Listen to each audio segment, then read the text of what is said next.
अस्सलाम वालेकुम। वालेकुम अस्सलाम। हाँ जी, मैं सुना जी तुसी आ भेडू शेडू बेचदे हो ते मैं राता कीता तुहाडे कोल भेडू लै लवां।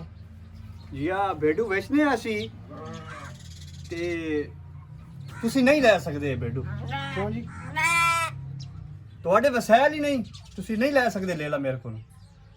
ਸੈਲਾਂ ਨੂੰ ਤੂੰ ਉਹਦੇ ਬਦਲੇ ਕਾਰ ਦੀ ਚਾਬੀ ਲੈਣੀ ਹੈ। ओ भाई तेरी हस्ती नहीं, तू नहीं ला सकदा, तू रहन दे। ਹਸਤੀ ਨੂੰ ਤੇਰੇ ਕੋਲ ਨਵਾਜ਼ ਸ਼ਰੀਫ ਨੇ ਆ ਕੇ ਖਰੀਦਣਾ। ओ यार तैन पता ही नहीं इदा वे ये है केड़ी नस्ल दा, ये है केड़ियां भेडां दा। ਨਸਲ ਨੂੰ ਤੂੰ ਮਾਮਾ ਇਹਨੂੰ ਯੂਕੇ ਤੋਂ ਲੈ ਕੇ ਆਇਆ, ਤੇਰੀ ਆਪਣੀਆਂ ਭੇਡਾਂ ਦਾ ਹੀ ਆ ਇਹ। ਨਸਲ ਦੱਸਦਾ। तेरी ये गाल समझ च नहीं आवनी, तू इस गाल नु रहन दे, मेहरबानी कर। ਸਮਝ ਲਓ ਯਾਰ, ਕਿਤੇ ਡਾਕਟਰ ਦੀ ਡਿਗਰੀ ਜਿਹੜੀ ਮੇਰੇ ਸਮਝ ਨਹੀਂ ਆਣੀ। तैन मैं आख्या वे तेरी गाल समझ च नहीं आवनी, तू रहन दे इस गाल नु। ਥੋੜਾ ਹੌਲੀ ਬੋਲੋ, ਲਹਿਜੇ ਚ ਨਰਮੀ ਰੱਖ ਲਓ, ਹੌਲੀ ਬੋਲੋ ਤੁਸੀਂ। ओ भाई साढ़े को समानी यार मेन मेन नहीं होती, मरा ज्यादा ही बोले कड़क के बोले देर। ਅੱਛਾ गल समझ आई? ਜੀ ਉਹ ਮਰਦਾ। ਅੱਛਾ ਕੀ ਕੀਮਤ ਹੈ ਜੀ? ਥੋੜਾ ਤੋੜ ਕੇ ਦਿਖਾਇਆ, ਥੋੜਾ ਕਹਿੰਦੇ ਨੇ ਭੇਡੂ ਦੀਆਂ ਲੱਤਾਂ ਬਿੱਲੀਆਂ ਹੁੰਦੀਆਂ ਨੇ, ਥੋੜਾ ਤੋੜ ਕੇ ਦਿਖਾਇਆ।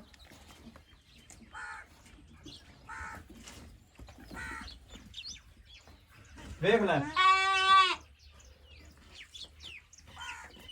ਭੇਡੂ ਦੀ ਤਾਂ ਲੱਤਾਂ ਸਿੱਧੀਆਂ ਨੇ, ਥੋੜੀਆਂ ਮੈਨੂੰ ਲੱਤਾਂ ਮਿੰਨੀਆਂ ਲੱਗਦੀਆਂ ਨੇ। आया गाल मेरे नाल तमीज दी कर। ਕੀ ਹੋਇਆ? मेरे के लत्तन निके नहीं, मैं सारा डिंगा हूं ਅੱਛਾ ते हुणे मैंने गाल कीती है, मैंने गाल ना करें पिया, मेहरबानी कर। ਉਹ ਤਾਂ ਦਿਖਦਾ ਪਿਆ ਜੀ, ਤੁਸੀਂ ਸਾਰੇ ਮਿੰਨੇ। जी हां। ਅੱਛਾ ਜੀ, ਕੀਮਤ ਦੱਸੋ, ਬਹਿਸ ਛੱਡੋ, ਕੀਮਤ ਦੱਸੋ, ਕੀ ਕੀਮਤ ਹੈ ਜੀ? तै लेना है यार? ਹਾਂਜੀ ਲੈਣੀ ਹੈ ਜਨਾਬ, ਥੋੜੀ ਬੋਲੋ, ਕੀਮਤ ਦੱਸੋ, ਕੀਮਤ ਕੀ ਹੈ ਜੀ? इसकी कीमत कापी है, कापी। ਕਾਪੀ जी हां। ਆ ਫੜੋ। और इनु कापी नहीं आते, ਹੁਣ ਤੁਸੀਂ ਕਾਪੀ ਤਾਂ ਕਿਹਾ ਜੀ। लाख रुपए में कापी आदे, लाख नु। ਅੱਛਾ ਲੱਖ ਨੂੰ ਕਹਿੰਦੇ ਨੇ। जी हां। अनपढ़ जैल गवार। ਅੱਛਾ ਪ੍ਰੋਫੈਸਰ ਸਾਹਿਬ, ਗਲਤੀ ਹੋ ਗਈ, ਮੈਨੂੰ ਨਹੀਂ ਪਤਾ ਸੀ ਲੱਖ ਨੂੰ ਕਾਪੀ ਕਹਿੰਦੇ ਨੇ। ਤੁਸੀਂ ਇਹ ਹੌਲੀ ਗੱਲ ਕਰ ਲਓ, ਇਹ ਵੀ ਤਾਂ ਕਹਿ ਸਕਦੇ ਸੀ ਭਾਈ ਲੱਖ ਨੂੰ ਕਾਪੀ ਕਹਿੰਦੇ ਨੇ। ਥੋੜਾ ਹੌਲੀ ਬੋਲੋ। तैन अगे आख्या भाई साढ़े को समानी यार मेन मेन नहीं होती, मरा जिली बोले देन कड़क के बोले देन, तू मेहरबानी कर। ਅੱਛਾ ਅੱਛਾ ਜੀ, ਬਹਿਸ ਨੂੰ ਛੱਡੋ ਤੇ ਗਾਹਕ ਨਾਲ ਕਿੱਦਾਂ ਪੇਸ਼ ਆਈਦਾ ਤੁਹਾਨੂੰ ਤੇ ਇਹ ਵੀ ਨਹੀਂ ਪਤਾ। ਕਿੰਨੀਆਂ ਪੜਿਆ ਤੂੰ? तै मन के फौज च नौकरी लवावना, कितनी पढ़े होया? ਹੁਣ ਪਾਕਿਸਤਾਨ ਦੀ ਆਰਮੀ ਦੇ ਇੰਨੇ ਵੀ ਬੁਰੇ ਦਿਨ ਕੋਈ ਨਹੀਂ ਆਗੇ ਜਿਹੜਾ ਤੈਨੂੰ ਗੱਭਰੂ ਜਵਾਨ ਨੂੰ ਰੱਖਣਗੇ। ਗੱਲਾਂ ਕਰਦਾ 10,000 ਰੁਪਇਆ ਦਵਾਂ ਇਹਦਾ। भाई न मेरा टाइम बर्बाद कर ते ना अपना कर, मेहरबानी करके।